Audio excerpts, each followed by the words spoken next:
बाहेरून एकदम कुरकुरीत आणि आतून मसालेदार बटाट्याचे सारण असलेले समोसे घरी बनवायला जे असतील तर ही रेसिपी नक्की करून बघा. बाजारसारखे स्वाद आणि अगदी सोप्या पद्धतीने. चला तर मग सुरुवात करूया.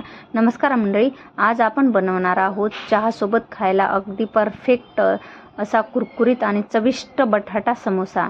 चला तर मग आपण एका भांड्यात मैदा घेतलेला आहे, तो स्वच्छ करून घेतलेला आहे आणि त्याच्यात ओवा आणि थोडंसं मीठ टाकून छानसर असं ते एकदम असं थोडंसं तेल टाकून छान असं मिक्स करून घ्यायचं आणि छान असा त्याचा उंडा बनवून घ्यायचा. छान असं पीठ चुरून घ्यायचं. इथे मी बटाटा शिजवून घेतला होता, ते मॅश करून घेतलेला आहे. चला तर मग आता समोशाची भाजी बनवून घेऊया. त्याच्यासाठी 1 चमचा तेल घेतलेला आहे, 1 चमचा राई, 1 चमचा जिरे आणि अद्रक लसूण पेस्ट टाकून छानपैकी असं परतून घ्यायचं. अद्रक लसूण पेस्ट छान सोनेरी ब्राऊन होऊ द्यायची आणि मग त्याच्यात थोडासा कढीपत्ता टाकून ते कढीपत्ता पण छान असा परतून घ्यायचा. हे बघू शकता व्हिडिओमध्ये दाखवल्याप्रमाणे अशाच प्रकारे तुम्ही परतून घ्या आणि कढीपत्ता पण छान असा परतून घ्या. आणि त्याच्यामध्ये आता आपण टाकणार आहोत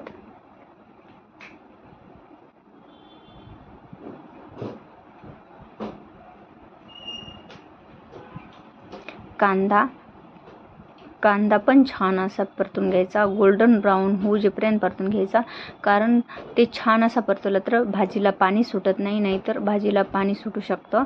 हे सगळे जिन्नस छान असे परतून घ्यायचे आणि हिरवी मिरची टाकून ती पण छान अशी परतून घ्यायची. आणि त्याच्यात मी ते मटार भिजवून घेतलेले होते रात्रीच, छान असे भिजवून घ्यायचे ते 5-6 तासासाठी आणि ते पण इथे टाकून घ्यायचे. नाहीतर मग डायरेक्ट जर आपल्याला मटार टाकायचे असले तर कुकरला 2 शिट्ट्या काढून घ्यायच्या आणि ते टाकायचे. आपण जर भिजवले नसले तर मग ते मटार पण छान असे परतू द्यायचे, कारण की ते छान असे परतवले तर मग छान असे लागतात ते भाजल्या गेल्यामुळे. त्याच्यात थोडा गरम मसाला ॲड करायचा हे आणि आमचूर पावडर टाकल्यामुळे भाजीला पाणी सुटत नाही आणि समोसा फुटत नाही. छान असं एकदम नरम पडत नाही, क्रिप्सी असा राहतो. हे सर्व जिन्नस एकत्र छान असे मिक्स करून घ्यायचे. हे बघू शकता अशा प्रकारे. आणि त्याच्यात चवीनुसार मीठ ॲड करायचं, थोडीशी हळद आणि थोडंसं लाल तिखट टाकायचं.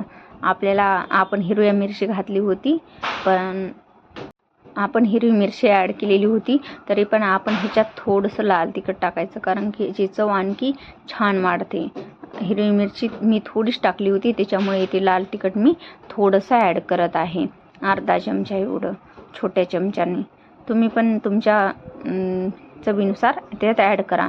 आणि मी येथे मॅश करून घेतलेला बटाटा ह्याच्यात ॲड करून घेत आहे. बटाटा पण छान असा मिक्स करून घ्यायचा. अशा प्रकारे व्हिडिओमध्ये दाखवल्याप्रमाणे अशाच प्रकारे तुम्ही बटाटा पण मिक्स करून घ्या. ही बघा आपली भाजी आता थोड्या वेळासाठी झाकून ठेवायची. आणि हे बघू शकता आता इथे आपण ते पीठ मळून ठेवलेलं होतं ते अशा प्रकारे एक गोळा घेऊन लाटून घ्यायचं. असं थोडं करून छानपैकी लाटून घ्यायचं. हे बघू शकता चपाती मी लाटून घेतली. ही आपली भाजी पण आता छानपैकी गरम झालेली आहे. मी ती काढून घेते आणि थंड करण्यासाठी एका ताटामध्ये काढून ठेवत आहे. ही बघू शकता किती छान अशी भाजी आपली शिजून झालेली आहे. ती आता मी एका ताटात काढून घेते. आणि जे आपण चपाती लाटून घेतली होती समोशासाठी ते पण आता कट करून घ्यायचे मधातून आणि समोस्यासाठी ह्याची पारी बनवायला घ्यायची. हे बघू शकता अशा प्रकारे समोशाची पारी बनवून घ्यायची, म्हणजे छान अशी पारी तयार झालेली आहे. त्याच्यात हे बघू शकता अशीच पारी बनवून घ्यायची व्हिडिओमध्ये दाखवल्याप्रमाणे. आणि त्याच्यात 1 ते 2 चमचा सारण टाकायचं मोठ्या चमच्याने आणि ते पारी आता हे बघू शकता असं 2 चमचा मी इथे सारण टाकून घेतलेलं आहे आणि ते बंद करून घ्यायचं. हे बघू शकता आपला समोसा तयार आहे. मी आता बाकीचे समोसे बनवून घेत आहे. हे बघा अशा प्रकारे बाकीचे बी समोसे बनवून घ्यायचे. आणि तेल गरम करायला ठेवलेलं आहे. त्याच्यात मी समोसे करून घेतलेले, तळण्यासाठी ठेवले आहेत. ते समोसे छान असे क्रिप्सी असे तळून घ्यायचे, छानपैकी एकदम गोल्डन असे झाले पाहिजे, छान असे क्रिप्सी दोन्ही साईडनी मीडियम गॅसवर छान असे क्रिप्सी भाजून घ्यायचे, दोन्ही साईडने आलटून पालटून. हे बघू शकता किती छान असे तळून झालेले आहेत, क्रिप्सी एकदम दोन्ही साईडने. हे बघा, आता मी हे काढून घेत आहे. हे बघा किती छान असे एकदम क्रिप्सी आणि एकदम मधातून टेक्स्चर असं आलेलं आहे. हे बघू शकता. अशा प्रकारेच तुम्ही पण समोसे बनवून बघा. व्हिडिओ आवडला असेल चॅनल लाईक करा आणि सबस्क्राईब करा. कमेंटमध्ये नक्की सांगा तुम्हाला रेसिपी कशी वाटली आणि पुढे रेसिपी कशी पाहिजे आहे ती पण कमेंटमध्ये सांगा. हे तुम्ही सॉससोबत खूप छान लागतात.